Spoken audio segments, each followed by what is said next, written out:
नमस्कार दोस्तों। तो कुछ और इम्पोर्टेंट क्वेश्चंस हम आपके साथ यहाँ पे आज फिर डिस्कस करेंगे। ये क्वेश्चन भी HAS CSET के एग्ज़ाम में पूछे गए हैं और आने वाले आपके जितने भी मैथ बेस्ड एग्ज़ाम हैं उन सब एग्ज़ाम में यहाँ से आपको डेफिनेटली हेल्प मिलेगी, चाहे वो कोई सा भी एग्ज़ाम है, पटवारी का एग्ज़ाम है या JBT का कमीशन है या पंचायत सेक्रेटरी का एग्ज़ाम है। हर एग्ज़ाम जो भी मैथ बेस्ड है, हर एक एग्ज़ाम में आपको यहाँ से हेल्प ज़रूर मिलेगी। कॉन्सेप्ट आपने अच्छे से अंडरस्टैंड करने हैं। कॉन्सेप्ट की क्लैरिटी अगर आपको होगी तो एग्ज़ाम में आपको कोई भी क्वेश्चन आएगा आप उसको ईजिली सोल्व कर सकते हैं। ठीक है, तो स्टार्ट करते हैं फर्स्ट क्वेश्चन से। इसमें बोला अगर sine theta minus cos theta √3 - 1/2 है तो थीटा की वैल्यू आपको बतानी है। तो देखो इस क्वेश्चन को कैसे करना है। लेफ्ट साइड का जो sine theta minus cos theta है उसको तो आप ऐसे ही लिख दोगे। राइट साइड में आप थोड़ा सा चेंज करोगे। √3 - 1/2 को आपने कैसे लिखना है, √3/2 -1/2 लिख सकते हैं ना। ऐसे एलसीएम लोगे आप यहाँ से तो यही टर्म बन जाएगी दोबारा से। ठीक है, अब आप लेफ्ट साइड और राइट साइड को कंपेयर करो। देखो यहाँ से साइन थीटा कितनी वैल्यू दे रहा है, √3/2 और कोस थीटा कितनी वैल्यू दे रहा है, 1/2। तो साइन थीटा अगर √3/2 वैल्यू दे रहा है तो थीटा क्या होगा, मतलब साइन कौन से एंगल पे √3/2 वैल्यू देता है और कोस कौन से एंगल पे 1/2 वैल्यू देता है, तो 60 डिग्री पे। ठीक है ना, तो ऑप्शन बी जो है सही हो जाएगा। ये ट्रिग्नोमेट्रिक फंक्शंस डिफरेंट एंगल्स पे क्या वैल्यूज़ देते हैं ये आपको पता होना चाहिए। जैसे साइन 0 डिग्री कितना होता है, sine 30 degree, sine 45 degree, sine 60 degree, sine 90 degree, ये एंगल्स आपको पता होने चाहिए। ठीक है, तो ये था फर्स्ट क्वेश्चन। आई होप ये क्वेश्चन आपको अच्छे से समझ आ गया होगा। अगला क्वेश्चन देखते हैं अब। अच्छा, इस क्वेश्चन में बोला है Ram Mohan and Sohan start A business each investing ₹16,000। तो राम मोहन और सोहन एक बिजनेस स्टार्ट करते हैं, हर एक जो है वो 16,000 रुपये इन्वेस्ट करता है।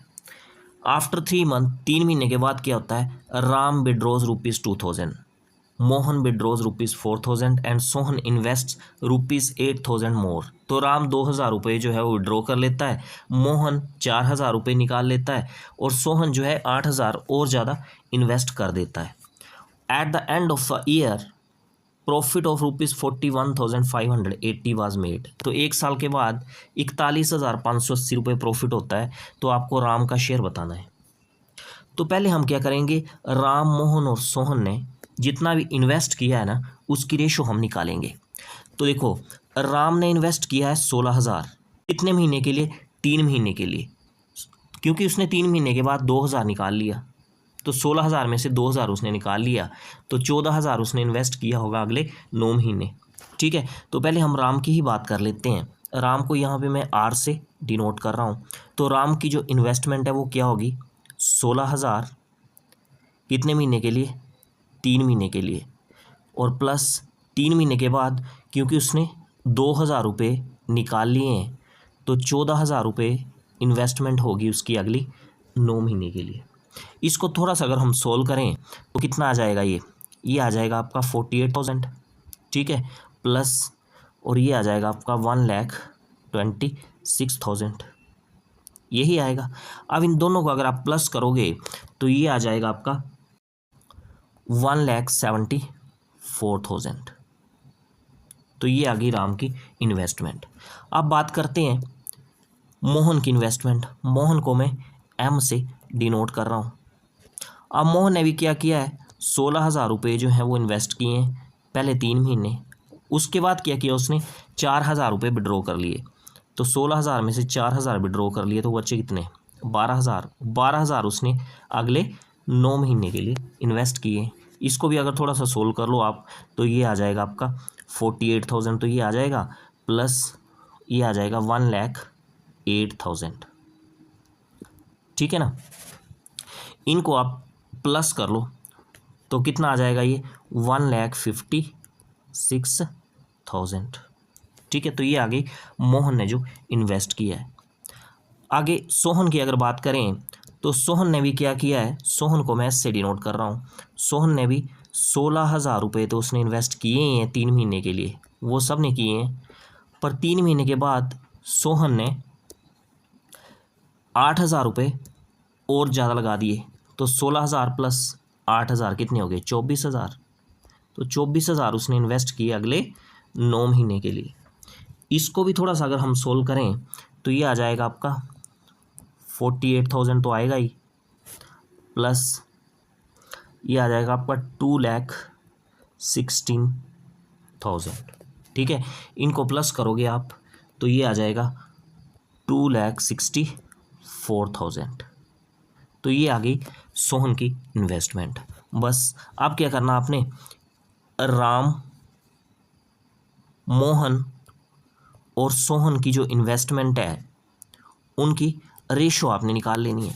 तो देखो जब रेशो निकालोगे ना आप तो ये 3 0 से ये वाली 3 0 ये तीनों में कट जाएंगी। उसके बाद आपने इन तीनों टर्म्स को काट देना है। तो 2 से काटोगे कितना आएगा, ये 2 8 दा 16, 1 बचा बना 14, 2 7 दा 14। इसको भी 2 से काटोगे, 2 7 दा 14, 1 बचा 16, 2 8 दा 16। और इसको भी 2 से काटोगे, 2 1 दा 2, 2 3 दा 6, 2 2 दा 4। ये फर्दर फिर से कट जाएंगे 3 से, तो 3 2 दा 6, 2 बचा बना 27, 27। ये भी 3 से कटेगा, 3 2 दा 6, 1 बचा बना 18, 3 6 दा 18। और ये 132 भी 3 से कटेगा, 3 4 दा 12, 1 बचा फिर 12, 3 4 दा 12। तो रेशो आ गई 29 रेशो 26 रेशो 44। ठीक है, यहाँ तक क्लियर हो गया। अब आपने क्या करना है, राम का शेयर निकालना है। तो राम का शेयर कैसे निकालोगे आप, देखो राम का शेयर आपने निकालना है, राम्स शेयर। तो ये शेयर कैसे निकालोगे आप, जो राम के शेयर की रेशो है वो आ जाएगी आपकी न्यूमरेटर में, और रेशो का सम मतलब 29 + 26 + 44, तो ये आएगा 99। तो 99 आ जाएगा आपका डिनोमिनेटर में, मल्टीप्लाई जितना प्रॉफिट हुआ है 1 साल के बाद, तो 1 साल के बाद कितना प्रॉफिट हुआ, 41,580 रुपये। तो मल्टीप्लाई 41,580। तो इसको जब आप सोल्व करोगे तो देखो ये 11 से कट जाएगा, 11 9 का कितना होगा 99, और 11 से ये 41,580 भी कटेगा। देखो 11 3 का कितना हो गया 33, 8 बचा 85, 11 7 दा 77, फिर 8 बचा 88, 11 8 दा 88, और ये आ गई आपकी 0। ठीक है, 9 से फिर ये 3,780 आपका कट जाएगा। देखो 9 4 दा 36, 1 बचा 1 18, 9 2 दा 18, और ये 0 आ जाएगी। ठीक है, तो राम का जो शेयर होगा वो कितना आ गया 29 × 420। तो 29 को आप 420 से मल्टीप्लाई करोगे तो आपका आ जाएगा ये 12,180। तो ऑप्शन बी जो है वो आपका सही हो जाएगा। सिमिलरली मान लो अगर आपको मोहन का शेयर पूछा होता तो क्या आ जाना था, यहाँ न्यूमरेटर में 26 आ जाना था सिंपली, और 26 को आपने 420 से ही मल्टीप्लाई करना था। और आप सोहन का शेयर भी ऐसे निकाल सकते थे, यहाँ न्यूमरेटर में 29 की जगह 44 आ जाना था, फिर 44 को 420 से मल्टीप्लाई करना था। ठीक है, क्लियर हो गया ये क्वेश्चन। नेक्स्ट क्वेश्चन देखते हैं। तो इस क्वेश्चन में उसने बोला है कि Ramchandani decided to donate 16% of his salary. तो रामचंदानी क्या डिसाइड करता है कि वो अपनी सैलरी का 16% डोनेट कर देगा on the day of donation. तो डोनेशन के दिन ही चेंज्ड हिज माइंड, उसने अपना माइंड चेंज कर लिया, एंड डोनेटेड ₹4,320, और 4,320 रुपये ही उसने डोनेट किए, which was 3/5 of what he had decided earlier. तो जो 4,320 रुपये उसने डोनेट किए वो कितना था, वो 3/5 था जो उसने पहले डिसाइड करके रखा था। देखो मान लो जो रामचंदानी है उसकी सैलरी को मैं एस से लिख रहा हूँ, उसकी सैलरी है 100। अब उसने डोनेशन कितना करने की सोची थी 16%, तो 100 का 16% कितना होगा 16 ही होगा। अब ये उसने सोचा था डोनेट करने को, पर डोनेशन वाले दिन क्या किया उसने 4,320 रुपये डोनेट किए।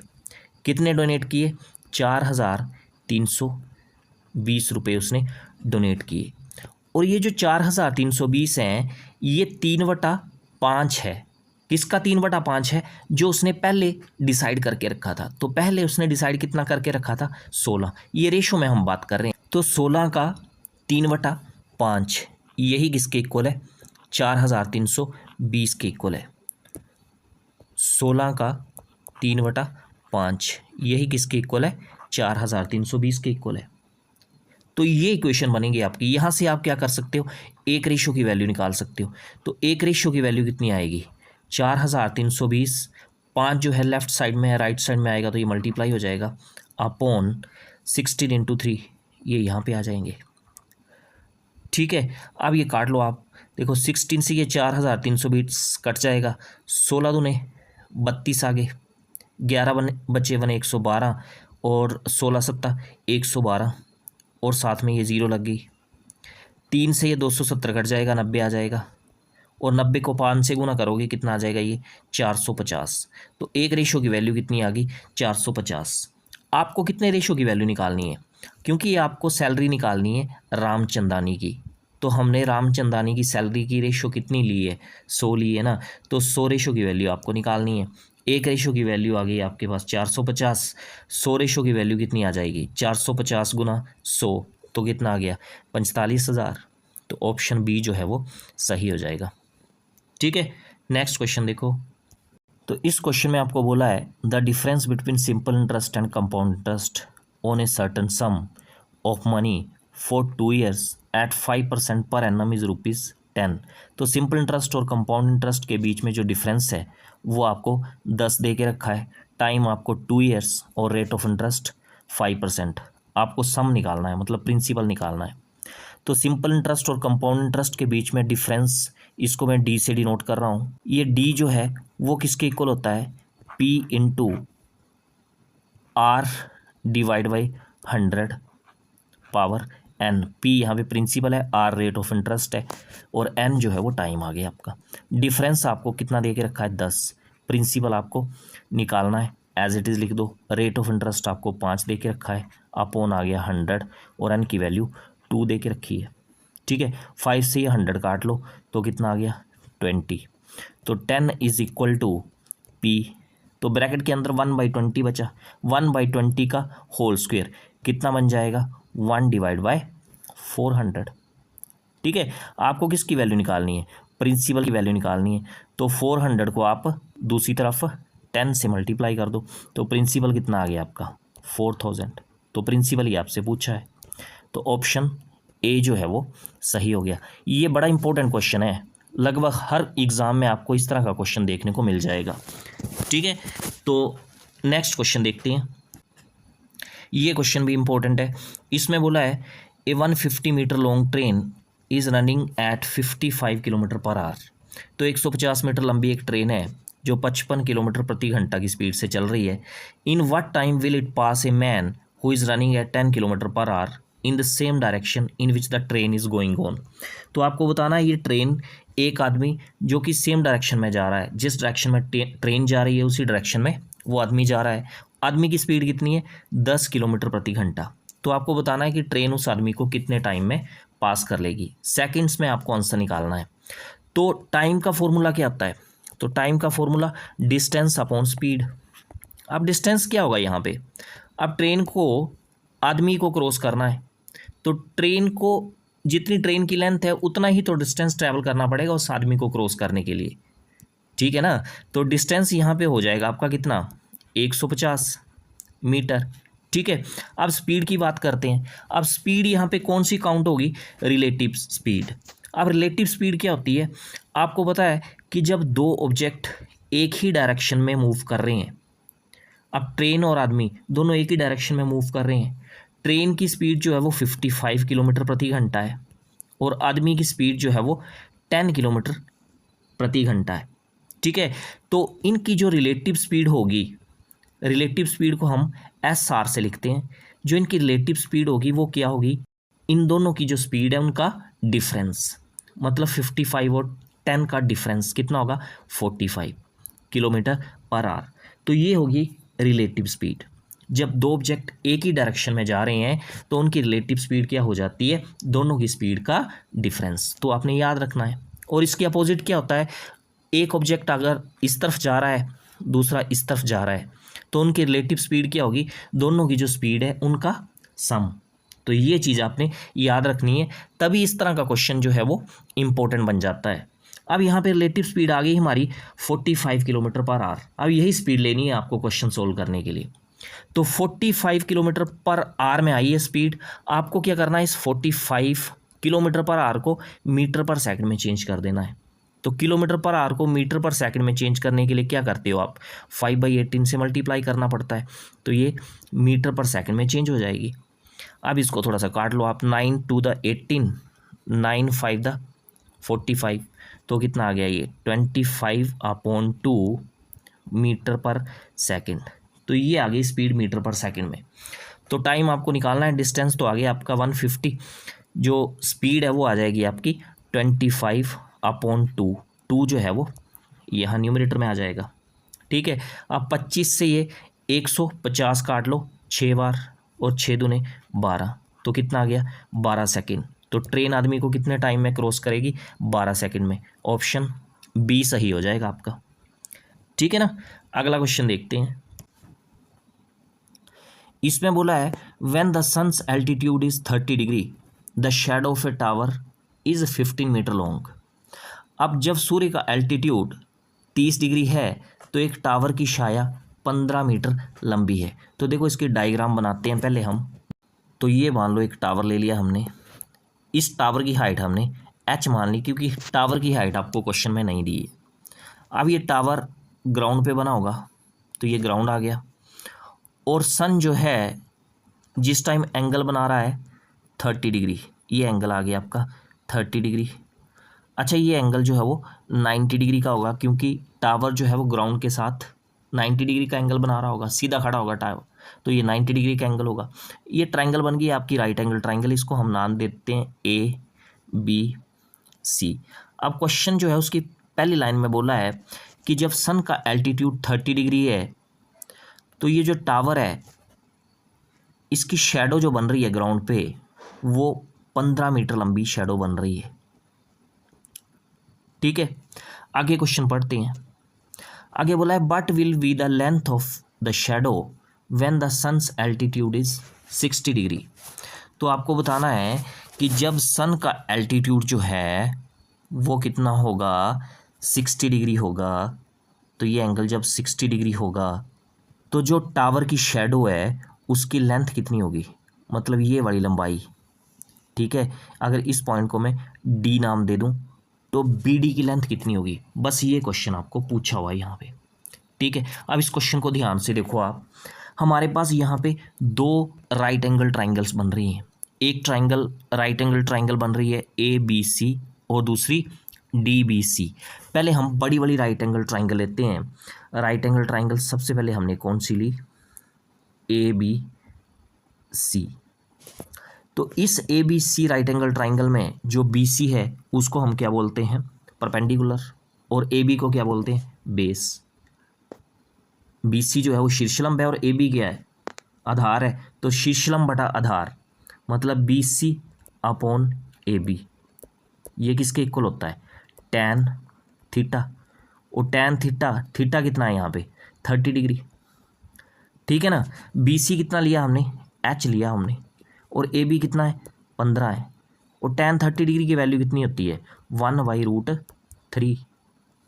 तो यहाँ से आप H की वैल्यू निकाल सकते हैं। 15 को दूसरी तरफ ले जाओ तो 15/√3 मीटर।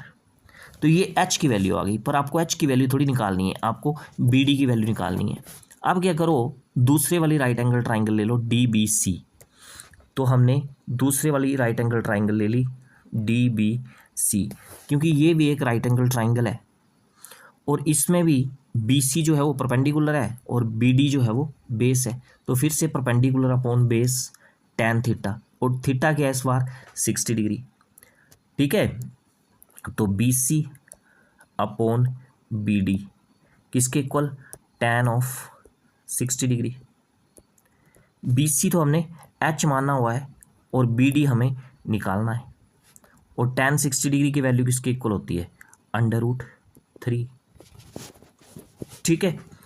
तो आपको करना क्या है, बी डी की वैल्यू निकालनी है। बी डी को आप इस तरफ ले आओ और √3 को इस तरफ ले आओ, ठीक है। तो आपके पास बी डी की वैल्यू क्या बन जाएगी, B D is equal to H upon √3, यही आएगी वैल्यू। अब एच की वैल्यू आपने पहले निकाल ली है। एच की वैल्यू कितनी निकाली आपने, 15 अपॉन √3। तो ये वैल्यू यहाँ पे आप पुट कर दो, ठीक है। तो बी डी की वैल्यू यहाँ से क्या आ जाएगी, B D is equal to H की वैल्यू 15 अपॉन √3, ये एच की वैल्यू, और एक √3 जो है पहले से है डिनोमिनेटर में, ठीक है। तो डिनोमिनेटर में क्या बन जाएगा, √3 इंटू √3 कितना हो जाएगा, 3 हो जाएगा, और 3 5 दा 15। तो बी डी की वैल्यू आ गई 5 मीटर, ठीक है। तो ऑप्शन यहाँ पे आपका बी जो है वो सही हो जाएगा, ठीक है। नेक्स्ट क्वेश्चन देखते हैं। तो ये आज का लास्ट क्वेश्चन होगा, और ये भी लगभग सेम ही क्वेश्चन है जैसे हमने पिछला क्वेश्चन किया है।